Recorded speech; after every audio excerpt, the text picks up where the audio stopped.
Assalamualaikum warahmatullahi wabarakatuh. Kali ini kami akan menjelaskan tentang proposal aplikasi absensi karyawan dengan metode Face ID dan GPS dalam mata kuliah proyek inovasi. Baiklah, yang pertama akan saya jelaskan oleh saya sendiri. Bab 1, pendahuluan. Latar belakangnya ialah Indonesia merupakan salah satu negara yang paling lama menghadapi pandemi COVID-19. Penyebaran kasus di Indonesia tidak bisa diprediksi sehingga pandemi ini harus membuat warga negara Indonesia terbiasa menggunakan metode new normal. Semua pihak di masyarakat harus mengikuti anjuran dari pemerintah ini secara disiplin dan efisien tanpa terkecuali. Banyak beberapa perusahaan yang membutuhkan pegawainya di kantor agar tetap beroperasi, sehingga diterapkanlah sekitar 50% menggunakan protokol kesehatan yang sangat ketat. Untuk menjaga protokol ini, pegawai harus menggunakan masker, menjaga jarak, melakukan pengecekan suhu badan, selalu siaga hand sanitizer. Akan tetapi, dalam sistem absensi yang digunakan belum mendukung protokol ini sehingga penyebaran COVID-19 bisa terjadi pada mesin absensi yang menggunakan sidik jari.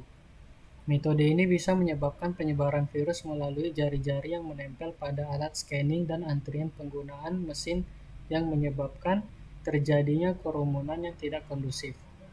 Aplikasi absensi dengan metode Face ID dan GPS merupakan aplikasi yang dinilai cukup efektif dalam menangani kasus ini. Dengan adanya face atau wajah yang dipindai, maka sudah menjadi bukti absensi ditambah adanya GPS atau Global Positioning System akan memperkuat bukti kalau pegawai tersebut sudah berada di kantornya.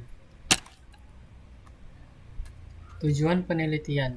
Tujuan menciptakan sistem presensi karyawan dengan metode face capture dan GPS tanpa harus mengantri pada sistem lama, serta membuat inovasi sistem presensi baru yang memudahkan dan efektif.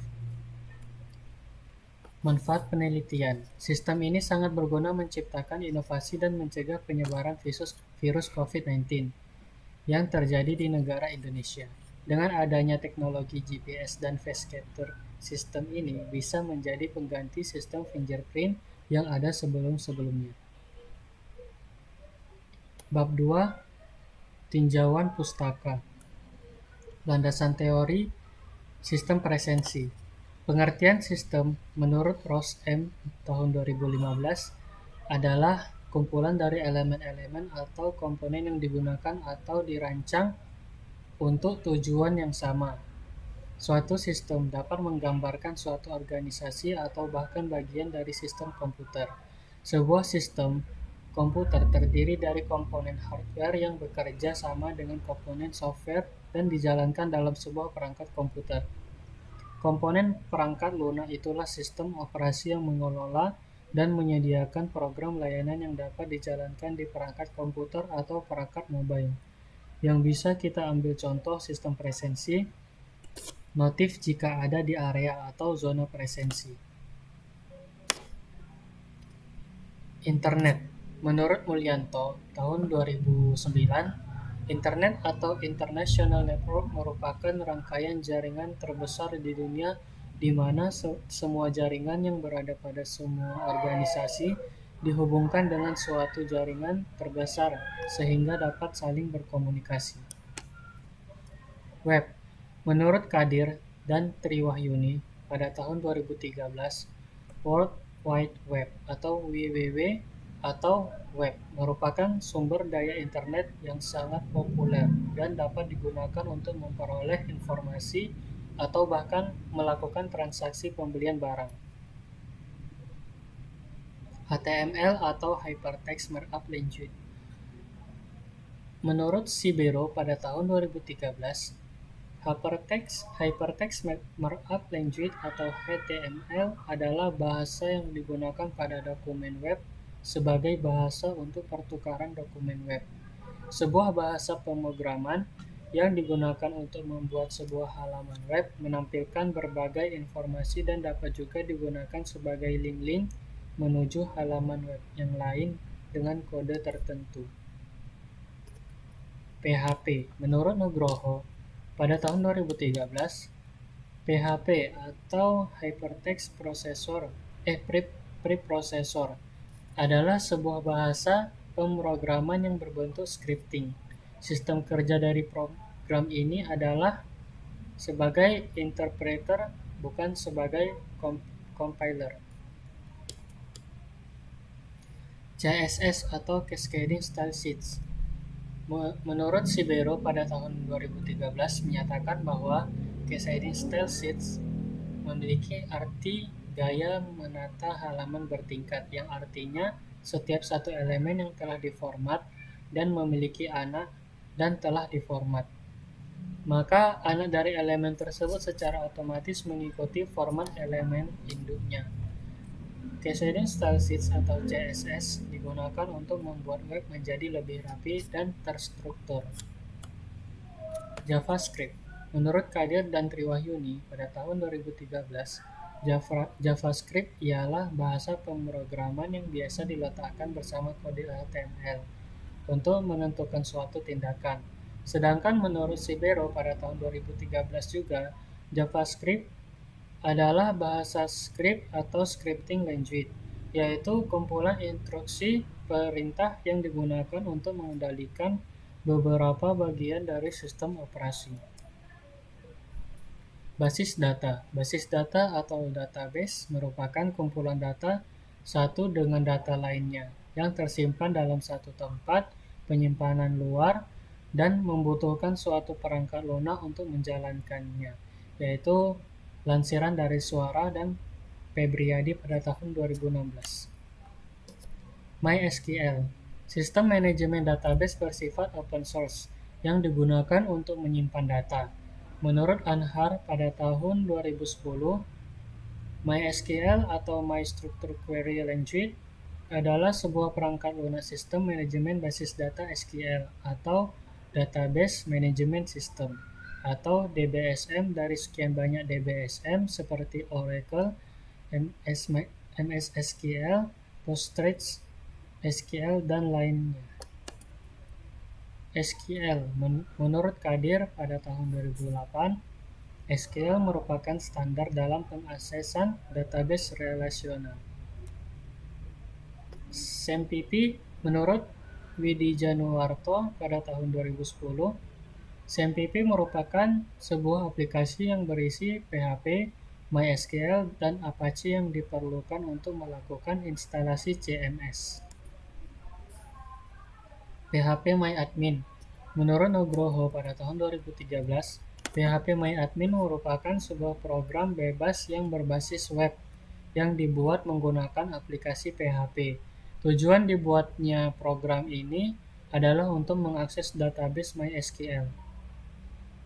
GPS, Global Positioning System atau GPS merupakan suatu kumpulan satelit dan sistem kontrol yang memungkinkan sebuah penerima GPS untuk mendapatkan lokasinya di permukaan bumi 24 jam sehari.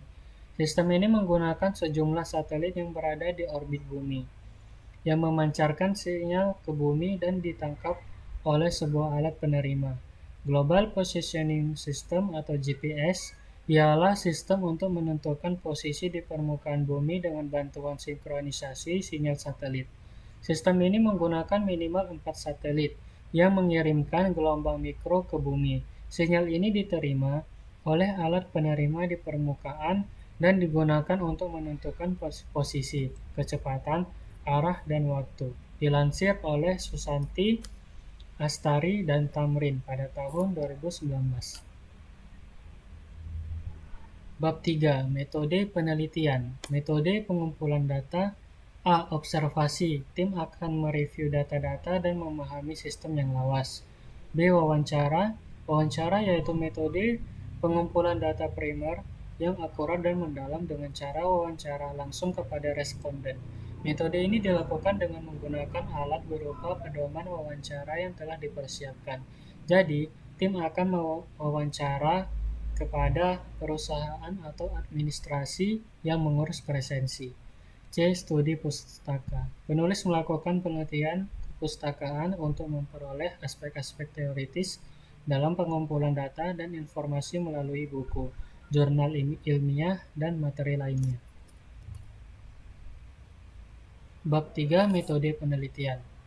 Analisa permasalahan. Karyawan pada perusahaan atau instansi tertentu melakukan absensi secara jarak jauh.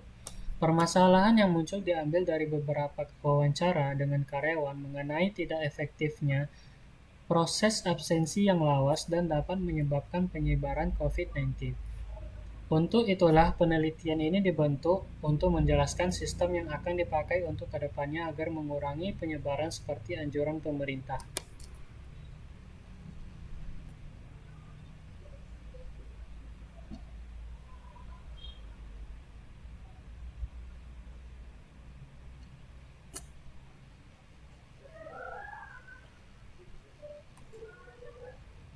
Bab 3, analisa kebutuhan fungsional. Pada tahap ini akan dilakukan analisis kebutuhan fungsional sistem untuk sistem presensi karyawan menggunakan metode geofencing dan voice capture push notification berbasis website. Jadi di sini tim akan mengumpulkan informasi-informasi dari klien apa aja fungsional dari aplikasi itu, fitur-fiturnya apa aja yang dibutuhkan. Terus yang ketiga, analisa kebutuhan non-fungsional. Kebutuhan non-fungsional merupakan batasan layanan atau fungsi yang ditawarkan oleh sistem. Jadi kebutuhan non-fungsional jadi fitur-fitur yang nggak terlalu non-fungsional tapi itu perlu gitu, atau batasan-batasan akses pada setiap pegawainya itu apa aja, sesuai permintaan klien juga. Baru di sini ada use case diagram. Ini di aplikasi dasarnya. Jadi tergantung kliennya nanti ada mungkin aja minta fitur tambahan. Tapi ini fitur yang dasar dari aplikasi tersebut. Ada login, mengupload foto selfie dan mengupload posisi GPS. Baru ada analisa basis data. Basis data merupakan penjabaran dari relasi antar tabel. Di dalam basis data terdapat penjelasan dari nama-nama field, baik tentang type field, size maupun tangannya. Jadi jenis-jenis data apa aja yang dibutuhkan, mungkin ada status pegawai mungkin atau jabatannya apa aja. Jadi tim akan mengumpulkan data-data tersebut. Baru di sini ada rencana penjadwalan. Ini rencana penjadwalan yang betul-betul setiap step by stepnya pasti clear, pasti siap. Jadi di minggu pertama kita interview customer atau klien, baru minggu kedua pengumpulan data pegawai. Jadi tim atau kami mengumpulkan data-data pegawai. Baru minggu ketiga tim akan merancang database. Minggu 4 sampai 5 betul-betul dirancang database-nya sampai bersih, tidak ada revisi lagi. Baru di minggu ke barengan 4 sama 5, tim kami yang lainnya akan memilih template desain webnya atau aplikasinya. Terus di minggu 6, 7 sampai 8 tim akan mengimplementasi programnya sama langsung diimplementasi ke desain front end ya. Jadi front end sama back end-nya bakal digabung dalam 3 minggu. Itu betul-betul clear, betul-betul bersih sampai tidak ada revisi lagi. Baru masuk ke minggu 9 sama 10. Itu tim akan mencoba uji coba aplikasi. Sekalian di bagian tim yang lainnya akan memilih nama domain dan brand hosting apa yang dipakai pada web tersebut. Tergantung permintaan klien juga. Baru di minggu 11 tim akan uji coba dalam keadaan online. Jadi kan tadi uji coba aplikasi dalam keadaan offline ya. Baru yang ke 9 dicoba dulu udah dimasuki ke domain atau hosting, dicoba ke online, udah bersih, baru minggu ke-13-nya tinggal pelatihan aplikasi kepada pegawai. Perkiraan anggaran biayanya ini yang betul-betul aplikasi dasar. Ini sekitar per bulannya ya, per bulannya hostingnya mungkin 1.500.000 dan domainnya mungkin 140.000 doang. Dan template frontend-nya ini bebas, tergantung permintaan klien juga. Tapi kami kasih kisaran sekitar 1.300.000. Itu mungkin bisa kurang, tapi tergantung template-nya. Dan ini per bulannya mungkin ada pemeliharaan atau tergantung dari kantornya. Kalau kalau kliennya memang mau megang penuh, kendali penuh, tidak diserahkan ke kami lagi, maka jumlah biayanya ditanggung orang itu semua. Sekian dari kami, mungkin itu aja Mungkin kalau ada yang ingin bertanya, bisa kali ya, silakan silakan ya, di diajukan komen. di komen. Oke, sekian dari kami. Apabila ada kesalahan dalam ucapan, kami mohon maaf. Assalamualaikum warahmatullahi wabarakatuh.